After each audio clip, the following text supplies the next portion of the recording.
The mortuary attendant. The job interview with young Nigerian man, Mr. Emeka. The morning sun was already harsh when Emeka walked into the hospital office in Ikeja, Lagos. His shirt was damp with sweat and his stomach was empty. He had spent his last 1,000 naira on transport money to get to this interview. His younger sister Adana had given him the money from her small provisions shop, telling him to go and find work. "Good morning, sir," Emeka said to the man behind the desk. "Good morning, please sit down," the man replied. He was a short, fat man with glasses. His name tag read Dr. Okonkwo, Human Resources. "Thank you, sir." Dr. Okonkwo looked at Emeka's CV. "Are you a graduate?" "Yes, sir." "What did you study?" "Mechanical engineering, sir." "Mechanical engineering? From which university?" "University of Lagos, sir." Dr. Okonkwo laughed. "Young man, the job you applied for is not for someone like you. This hospital needs cleaners, security guards, and mortuary attendants. We don't have engineering jobs here." Emeka's heart sank. He had been looking for work for 2 years since graduation. His parents had died in a car accident during his final year, leaving him and Adana with nothing but debt. Every company he applied to either wanted experience or connections he didn't have. "Sir, please," Emeka said, "I don't mind doing any work. I just need a job. I can't stay idle at home while my sister struggles to feed us." Dr. Okonkwo studied him. "If you insist, we have a position for a mortuary attendant. The pay is actually very good. We pay them more than some doctors here." "Mortuary attendant?" Emeka's voice cracked. "Yes, young men are doing this job and making good money. Very good money." Emeka felt his chest tighten. Working with dead bodies? His grandmother had always told him stories about spirits and ghosts. But then he thought about Adana, working 16 hours a day in her tiny shop, barely making enough to buy rice and beans. "Sir, let me think about it," Emeka said. "No problem. The position is there when you're ready. Ask for Mr. Okoro at the mortuary. He's the supervisor." Emeka left the hospital feeling confused. On one hand, he needed work desperately. On the other hand, the thought of touching dead bodies made his skin crawl. When Emeka got home to their small room in Mushin, Adana was waiting for him with a plate of rice and stew. "How was the interview?" she asked. "I didn't get the job I applied for," Emeka said, sitting down heavily. "What happened?" "They offered me a different job. Mortuary attendant." Adana's spoon stopped midway to her mouth. "Mortuary attendant?" "Yes, taking care of dead bodies." "Brother, that's actually a very good opportunity," Adana said after a moment. Emeka stared at her. "Are you serious?" "Yes. Do you remember our neighbor, Mrs. Chukwu? Her son, Kelechi, works as a mortuary attendant in America. He sends money home every month. He even bought his mother a house in the village." "That's America, not Nigeria," Emeka said. "Here, the dead don't rest. They can slap you while you're working." "The money is what matters," Adana said. "We need to pay rent. The landlord came here yesterday, threatening to throw us out." Emeka had no choice. The next morning, he went back to the hospital and told Dr. Okonkwo he would take the job. Mr. Okoro was a dark, thin man with deep-set eyes. He had been working at the mortuary for 15 years and knew everything about handling dead bodies. "This job needs precision," he told Emeka as they walked toward the mortuary building. "Every time you come to this door, you must knock 3 times before entering. The spirits need to know you're coming." Emeka watched as Mr. Okoro knocked 3 times on the metal door. Why 3 times? "That's how we do it here. The spirits respect routine." They entered the cold room. The smell hit Emeka immediately, a mixture of chemicals and something else he couldn't identify. There were 6 metal tables, 3 of them occupied by bodies covered in white sheets. "Don't be afraid," Mr. Okoro said, noticing Emeka stepping back. "The spirits can't harm you if you follow the rules. I'm in control here." A phone rang. Mr. Okoro answered it. "Yes, bring them in. 2 accident victims." "Yes, they're dead." "Bring them now." He hung up and turned to Emeka. "We have work to do. 2 new bodies coming in." Emeka's hands were shaking. I don't think I can handle this." "You'll get used to it. Here, put on these gloves." Mr. Okoro handed him a pair of thick rubber gloves. First rule, always wear gloves. Second rule, never touch a body with your bare hands. Third rule, if a spirit bothers you, use this leaf to cleanse yourself. He showed Emeka a small green leaf. This one is for protection. This other one is for calming angry spirits, and this one… He paused. This one is for after you sleep with a spirit. Sleep with a spirit. Emeka's voice was barely a whisper. It happens sometimes. The female spirits get lonely, but don't worry, it won't happen to you on your first day. Before Emeka could respond, two men brought in the accident victims. They were covered in black wrappers, their bodies twisted in unnatural positions. Clean them up, Mr. Okoro told Emeka. I'll prepare the chemicals. Emeka stood frozen. The bodies looked so real, so human. Just hours ago, these people had been alive, probably going about their daily business. I can't do this, he whispered. You have to, Mr. Okoro said firmly. This is your job now. By afternoon, Emeka had helped clean and prepare the two bodies. His hands wouldn't stop shaking, but he had done it. Mr. Okoro seemed impressed. You're learning fast, he said. Now we wait for clients. A man arrived around 4 p.m. He was well dressed, wearing a suit and carrying a briefcase. He looked like he had money. Good afternoon, he said to Mr. Okoro. I came to check on my mother's body. I've been paying for storage for 3 months. Ah, Mr. Ease, Mr. Okoro smiled. Your mother is well taken care of. I was just about to call you. I'm traveling to America next week, Mr. Ease said. I won't be back for 2 months. Here's money for her care. He handed Mr. Okoro a thick envelope. Please take good care of her. Of course. This is my new assistant, Emeka. Mr. Ez shook Emeka's hand. Take care of yourself, young man. This job is not easy. After Mr. Ease left, Mr. Okoro opened the envelope. It was full of Naira notes. He gives me 50,000 Naira every month, he said. Rich people don't joke with their dead relatives. Emeka stared at the money. 50,000 Naira was more than his sister made in 3 months. How much do I earn? He asked. You start with 20,000 Naira per month, but there are other ways to make money in this business. What other ways? Mr. Okoro smiled mysteriously. You'll learn. 2 weeks into the job, Emeka had gotten used to the routine. He could wash bodies, inject them with chemicals, and arrange them for viewing without his hands shaking. The spirits seemed to accept him. One evening, as they were closing up, Mr. Okoro pulled him aside. There's something I need to tell you about this business, he said. We don't just take care of dead bodies, we also help people who need special items. What kind of items? Body parts. Some people need them for spiritual purposes. Medicine men, native doctors, people who want to get rich quick. Emeka felt his stomach turn. You sell body parts? It's good money, Emeka. Very good money. That's how I was able to build my house in the village. But that's wrong. Is it more wrong than letting your sister starve? Is it more wrong than being thrown out of your house because you can't pay rent? Emeka didn't answer. He thought about Adana, working until midnight every day, her hands cracked from washing dishes at the restaurant where she worked after closing her shop. Think about it, Mr. Okoro said. A kidney can bring you 200,000 Naira. A heart, 300,000. Even small things like fingers or toes can bring 20,000 each. That night, Emeka couldn't sleep. He kept thinking about the money. 200,000 Naira was more than he had ever seen in his life. The next week, a woman died in a car accident. She was young, maybe 25, and beautiful. Her family brought her to the mortuary for preparation. She's perfect, Mr. Okoro whispered to Emeka. Fresh body, no damage except for some cuts on her face. What do you mean? I have a client who needs a fresh heart. He's willing to pay 400,000 Naira. Emeka's hands started shaking again. 400,000? Yes, but we have to work fast. The family is coming tomorrow for the viewing. That night, Mr. Okoro taught Emeka how to remove organs without leaving obvious traces. He showed him how to stuff the body cavity with cotton and how to sew up the incisions so they wouldn't be noticed. The family will never know, he said. They'll bury her thinking she's complete. Emeka participated in his first organ harvest that night. The client, a middle-aged man with tribal marks on his face, paid them in cash. 200,000 Naira for Emeka.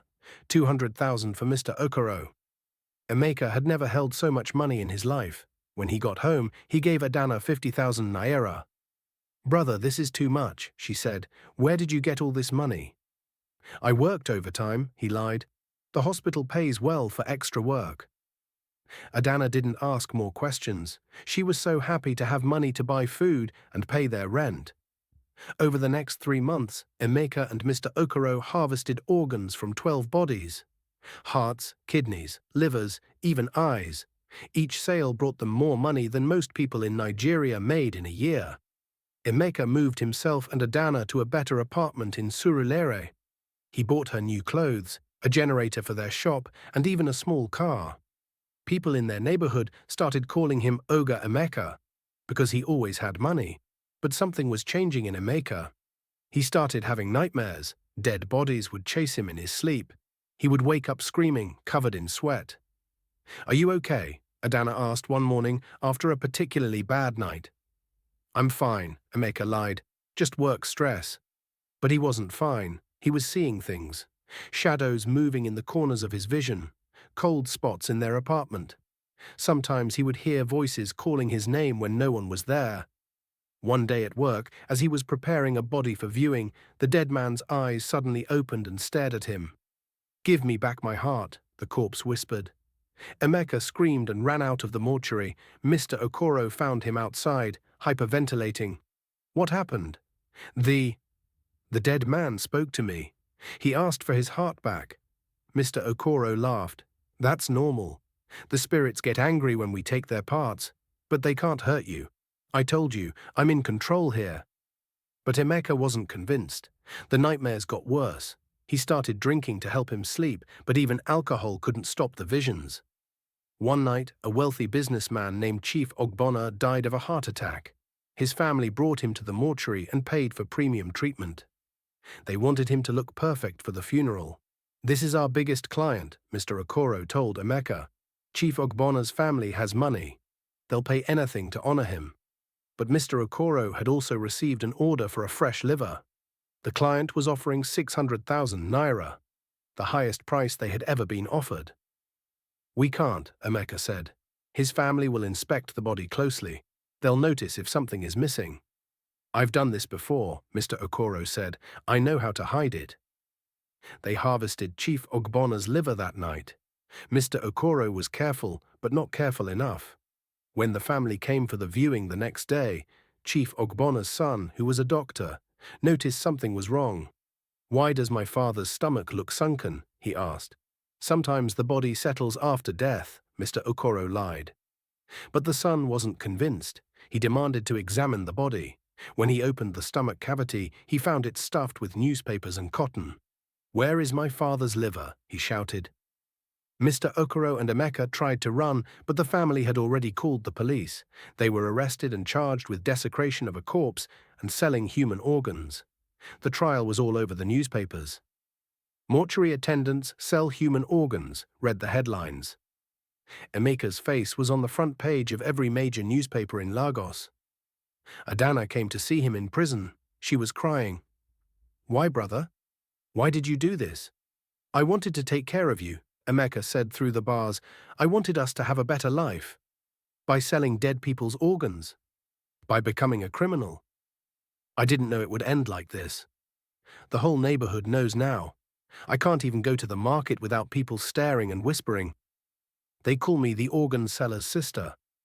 Emeka was sentenced to 15 years in prison. Mr. Okoro got 20 years because he was the ringleader.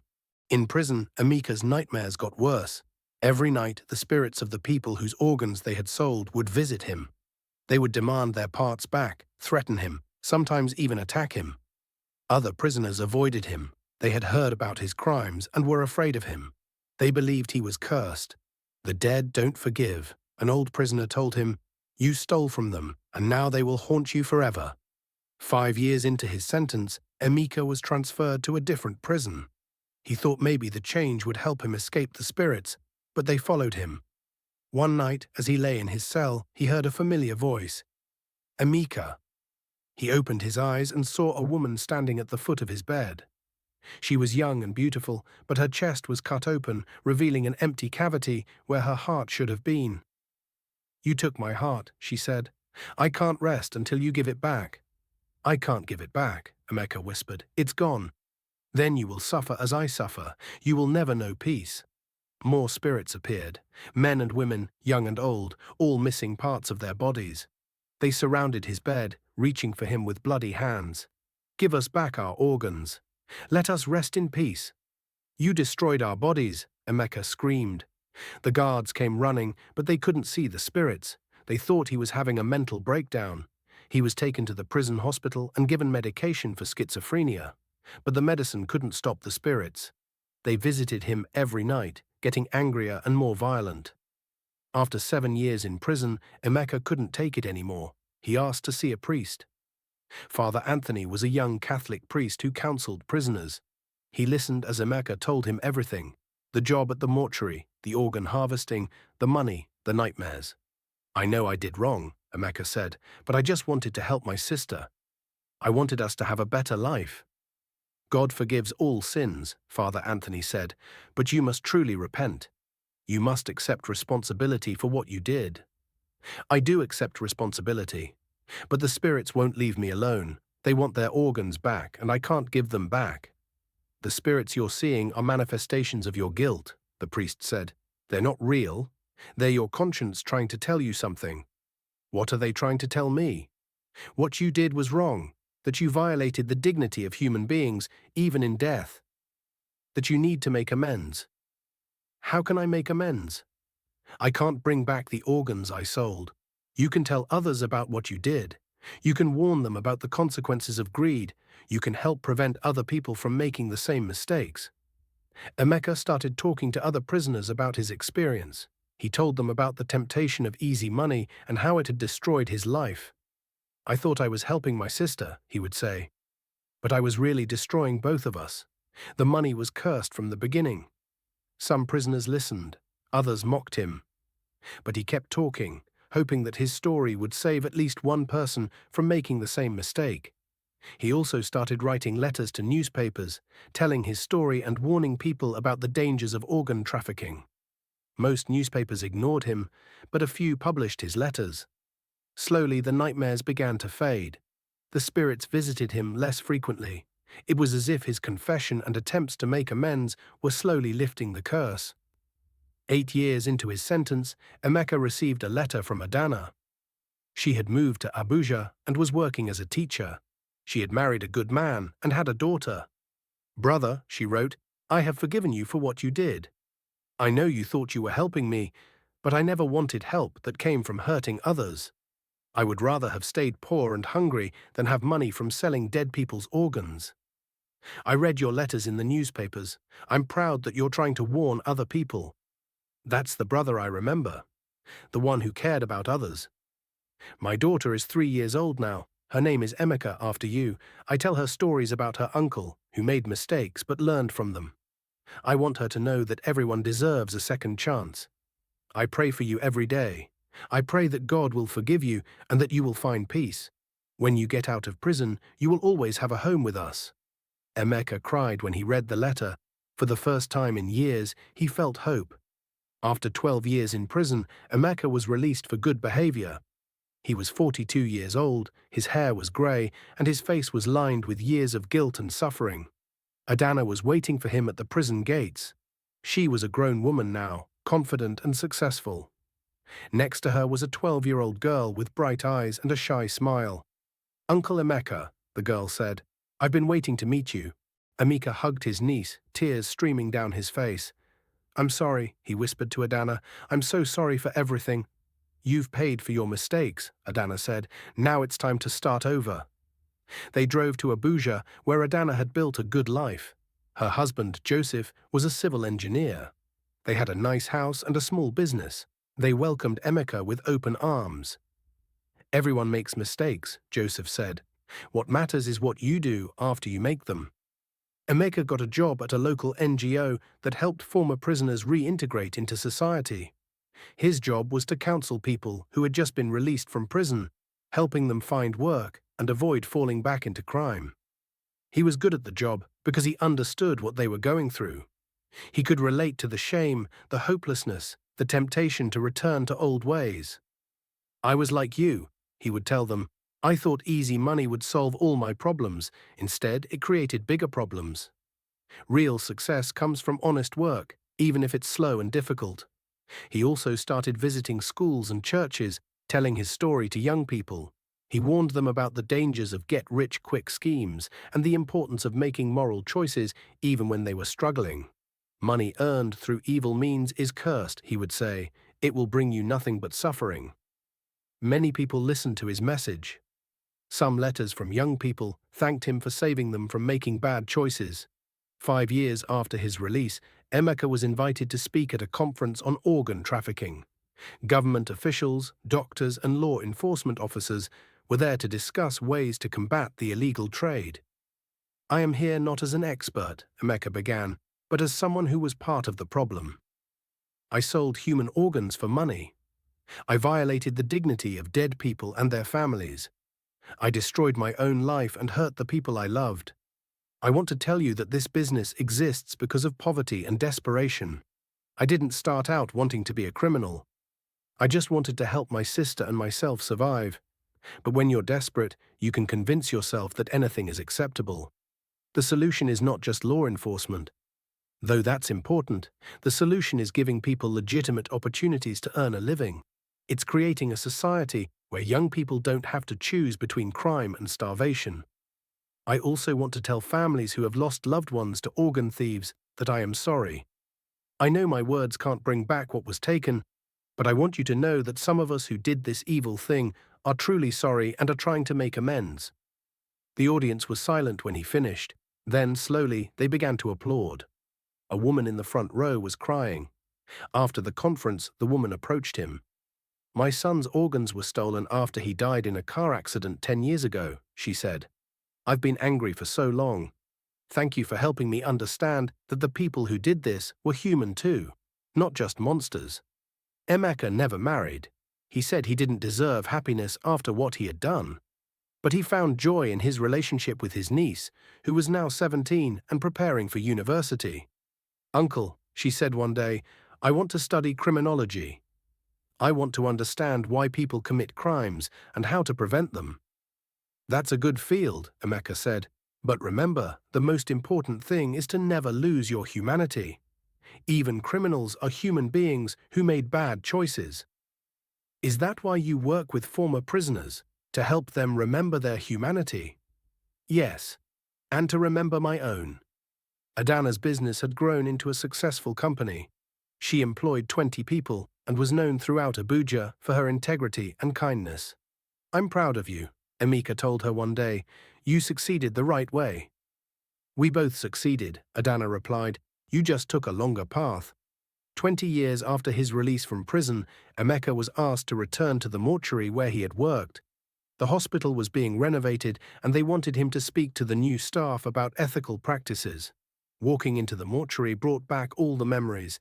He could almost see that Mr. Okoro, who had died in prison, showed him how to prepare bodies, how to harvest organs, and how to hide evidence.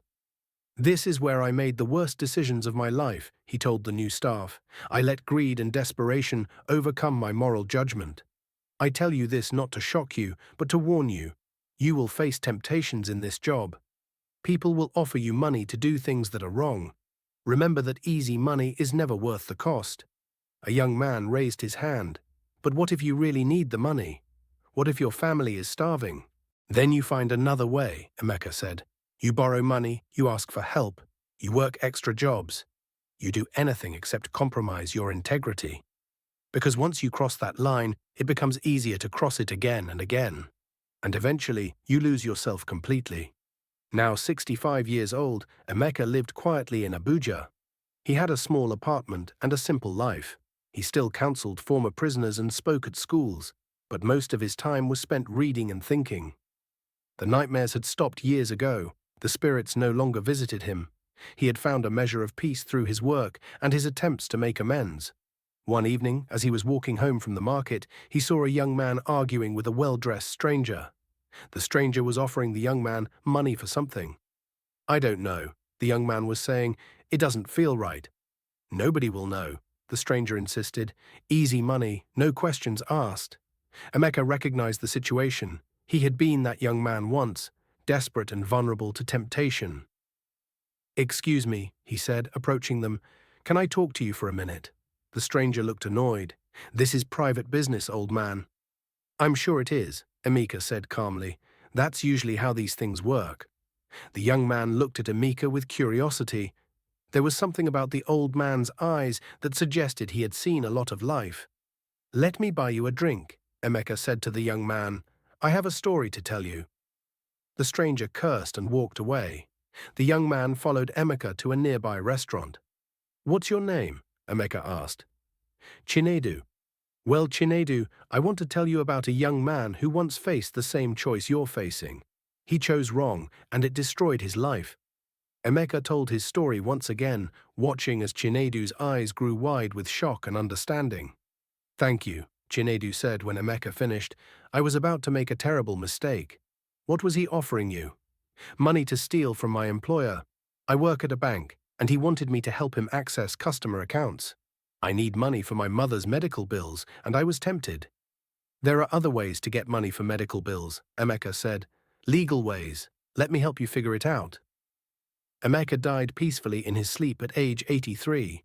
His funeral was attended by hundreds of people, former prisoners he had counseled, young people he had mentored, families he had helped. Adana gave the eulogy. "My brother made terrible mistakes," she said, "but he spent the rest of his life trying to make up for them.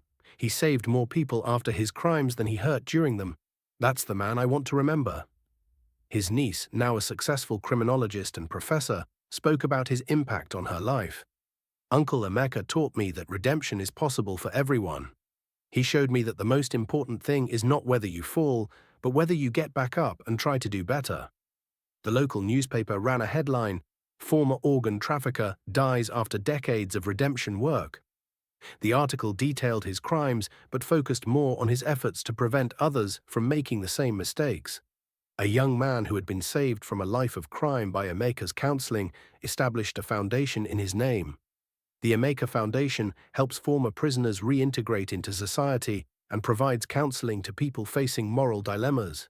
Years later, Adana's daughter was telling her own children about their great-uncle Emeka.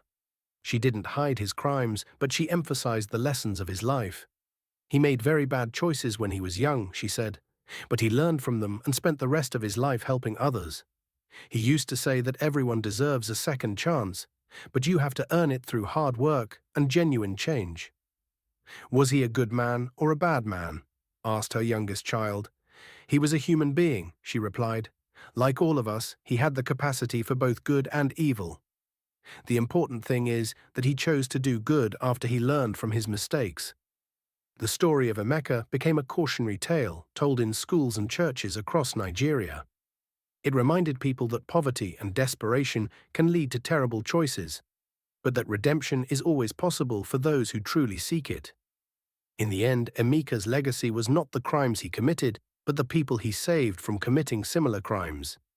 He had turned his worst mistakes into his greatest contribution to society. His story serves as a reminder that no one is beyond redemption, and that sometimes the people who have fallen the farthest can rise the highest if they have the courage to face their mistakes and the determination to make amends. The mortuary where he once worked still stands, but now it operates with strict ethical guidelines. A plaque in the staff room reads, "Remember the dignity of the dead and the trust of the living, in memory of those who lost their way and found it again."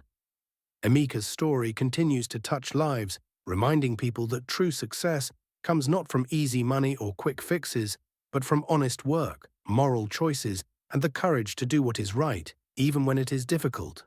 His life proved that it is never too late to change, never too late to make amends, and never too late to choose goodness over evil.